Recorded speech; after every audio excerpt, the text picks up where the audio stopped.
Hello प्यारे दोस्तों, एक बार फिर से स्वागत है आपके अपनी YouTube channel vertex study life में। आशा करते हैं आप सब स्वस्थ होंगे और अपनी पढ़ाई समय के साथ कर रहे होंगे। देखिए, हम यहाँ पे क्लास 12 के लिए फिजिक्स पढ़ रहे हैं और फिजिक्स का पहला चैप्टर और उसमें भी गास का नियम और उसके अनुप्रयोग। अभी तक दो अनुप्रयोग हो चुके हैं, तीसरा अनुप्रयोग आपके सामने है।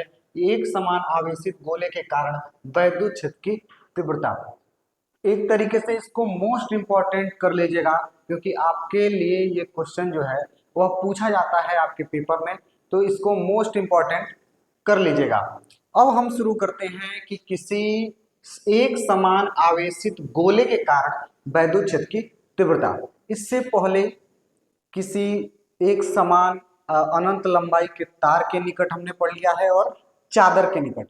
अगर आपको वह वीडियो देखना है तो डिस्क्रिप्शन में उसका लिंक हम दे देंगे, वहां से उस वीडियो को आप आसानी से देख सकते हैं। और उसको अगर आप देख लेंगे तो फिर इसको पढ़ने में कहीं कोई दिक्कत नहीं होगा, इसकी मैं गारंटी देता हूं। तो एक बार इस वीडियो को रोकिएगा और जाके पुनः उन दो वीडियो को देख लीजिएगा। लगभग 15 से 20 मिनट का वीडियो है, उसको देख लेंगे तो फिर यहाँ पर कहीं कोई दिक्कत नहीं होने वाली है। चलिए स्टार्ट करते हैं कि एक समान आवेशित गोले के कारण वैद्युत क्षेत्र की तीव्रता। अब देखिएगा, कोई गोला है, वृत्त नहीं है, क्या है, गोला है। मान लेते हैं कि स्मॉल आर, चाहे कैपिटल आर ले लेंगे, कैपिटल आर त्रिज्या का एक हमारे पास गोला है। थोड़ा और सुंदर से बना लीजिएगा इसको।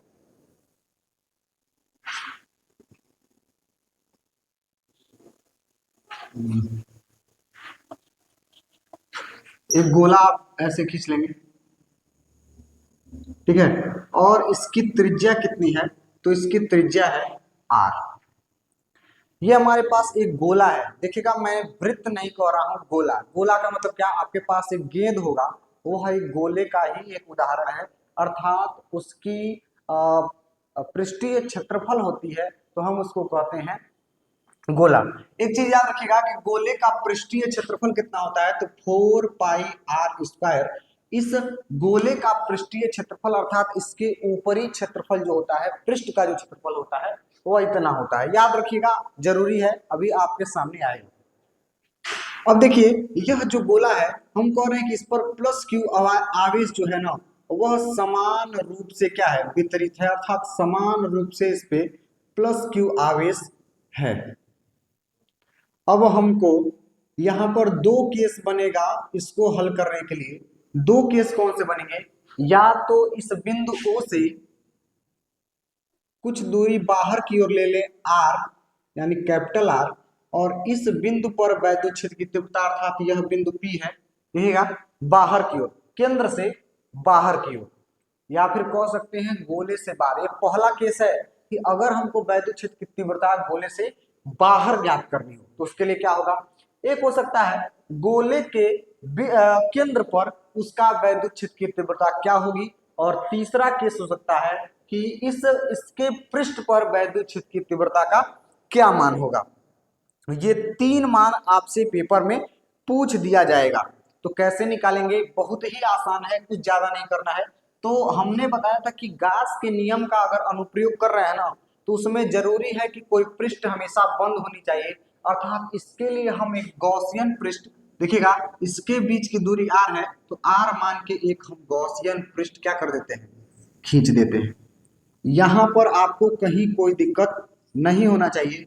अर्थात r दूरी पर एक हम गॉसियन पृष्ठ खींच दिए हैं। और इस गॉसियन पृष्ठ, अब देखिएगा इस बिंदु पर एक अवयव ले लेते हैं dA, यानी एक क्षेत्रफल हम इसका मान लेते हैं dA। और dA वेक्टर जो होगा वह भी बाहर की ओर होगा, और E वेक्टर भी किधर होगा, बाहर की ओर। आपको पता है क्यों होगा, गास का नियम एक बार देख लीजिए, इस वीडियो को देख लीजिए और सारी चीज क्लियर कर लीजिए। क्योंकि जरूरी नहीं है कि आपको अब चौथी सीढ़ी पर जब चढ़ जाए ना तब बताया, आप जब स्टेप बाय स्टेप पढ़ेंगे तो कहीं कोई दिक्कत नहीं होगा। और आप सोच रहे हैं कि इस वीडियो में अब बता दिया जाए कि ई वेक्टर का है इधर है, डी ए वेक्टर इधर का है, तो आप जाके पहले देखिए, घन कोण वाला जो टॉपिक है वो देखिए, आपको आसानी से हर एक चीज समझ में आ जाएगा। अब देखिए, लिखेंगे माना, माना आर त्रिज्या की, त्रिज्या का एक गोला, एक गोला है जिसका केंद्र, जिसका केंद्र क्या है, जिसका केंद्र बताइएगा, जिसका केंद्र है क्या है, ओ है, जिस पर तथा गोले के, तथा गोले के पृष्ठ पर, पृष्ठ पर समान रूप से, समान रूप से आवेश, आवेश वितरित है, वितरित, समान रूप से आवेश वितरित है। बस इतनी चीज आप क्या करेंगे, लिख देंगे और कहेंगे कि कहेंगे केस फर्स्ट। अब केस फर्स्ट क्या है, तो आप सीधे कहिएगा वृत्त के, वृत्त वृत्त गोले के, सॉरी गोले के केंद्र पर, केंद्र पर वैद्युत क्षेत्र की, वैद्युत क्षेत्र की, क्षेत्र की तीव्रता। अब देखिए आपको एक चीज मैं बता दे रहा हूं कि अगर कोई गोला है, मैं मान लेता हूं कि अगर कोई गोला है तो उसके पृष्ठ पर अर्थात उसके बाहरी आवरण पे ना आवेश उत्पन्न है, क्या उसके अंदर आवेश है, तो आप कहेंगे नहीं, उसके अंदर किसी भी प्रकार का कोई आवेश नहीं है। अर्थात मान लेते हैं एक गोला है, आप ऐसे समझिएगा कि हमारे पास एक गोला है, गेंद है, और उसके जो उसका जो पृष्ठ है ना, उस पे जो है आवेश वितरित है, यानी उसके अंदर कोई आवेश नहीं, उसके पृष्ठ पर आवेश है। तो हम यहाँ से कहेंगे कि गोला, गोले के अंदर किसी प्रकार का आवेश नहीं है, अर्थात उसके केंद्र पर वैद्युत क्षेत्र की तीव्रता का मान क्या हो जाएगा, 0 हो जाएगा, यह याद रखिएगा। लिखेंगे,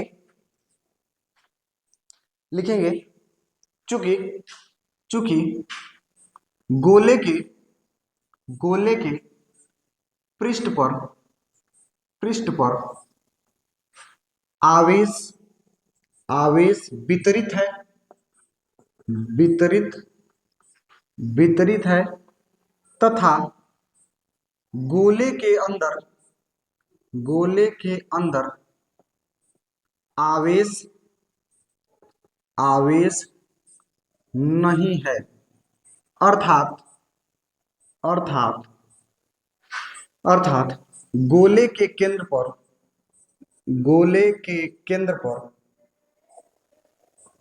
आवेश, आवेश शून्य होगा, शून्य होगा। क्या मेरी बात आप तक ये समझ में आ रही है, अर्थात इसके केंद्र यानी ओ पर जो आवेश होगा ना, वो कितना होगा, शून्य होगा।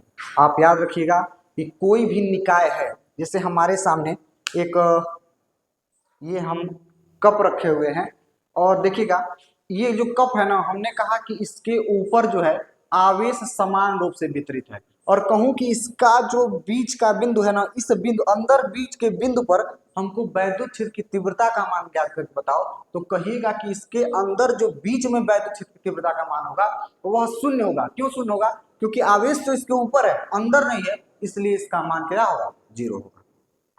ठीक है, अब ये था case first, case first. Second क्या है, तो इससे इसके अर्थात गोले के बाहर वैद्युत क्षेत्र की तीव्रता, यह बहुत ही महत्वपूर्ण है, इसको समझिएगा, इसको आप नोट कर लीजिएगा, मैं मिटा रहा हूं। केस, अब लिखेंगे केस सेकंड। सेकंड क्या है, गोले के बाहर, गोले के बाहर वैद्युत क्षेत्र की, वैद्युत क्षेत्र की तीव्रता।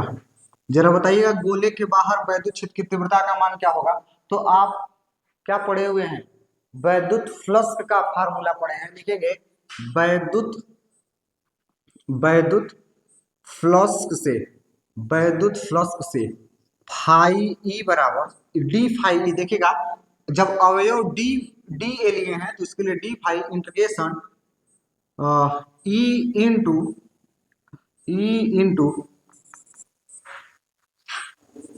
ई इंटू, एक मिनट मार्कर नहीं चल रहा है, E into d A cos theta. जरा इन दोनों वेक्टर के बीच कहेंगे कि यह दोनों वेक्टर समांतर हैं, इसलिए थीटा का मान 0 लिखेंगे। चूंकि ई वेक्टर तथा डी वेक्टर एक दूसरे के समांतर है, अतः थीटा का मान हो जाएगा 0 और कास 0 की वैल्यू होती है 1। रख दीजिए डी फाई ई इक्वल हो जाएगा इंटीग्रेशन ई इंटू डी ए। यहां तक मैं मानता हूं कि आपको कहीं कोई दिक्कत नहीं होगा। कहीं पे आपको अगर दिक्कत हो तो आप कमेंट कर दीजिएगा, मैं पुनः उसको सॉल्व करके आपको YouTube पर उसका वीडियो देने का कोशिश करूंगा। ठीक है, अब क्या करते हैं, एक बार ध्यान से समझिएगा कि अब इसके बाद होगा क्या। अब इसके बाद क्या होगा, वही होगा जो मंजूरे खुदा होगा। अब देखेंगे जरा इन दोनों को, ई कांस्टेंट है बाहर कर लेंगे तो डी फाई ई बराबर हो जाएगा E into integration D A. अभी हमने बताया था कि किसी भी गोले का जो वक्र पृष्ठ होता है उसका क्षेत्रफल होता है 4 पाई आर स्क्वायर। मान रखिएगा तो डी फाई ई बराबर E into 4 pi r square. अब देखिएगा दोनों का समाकलन किया है ना, तो डी फाई ई हो जाएगा E into 4 pi r square.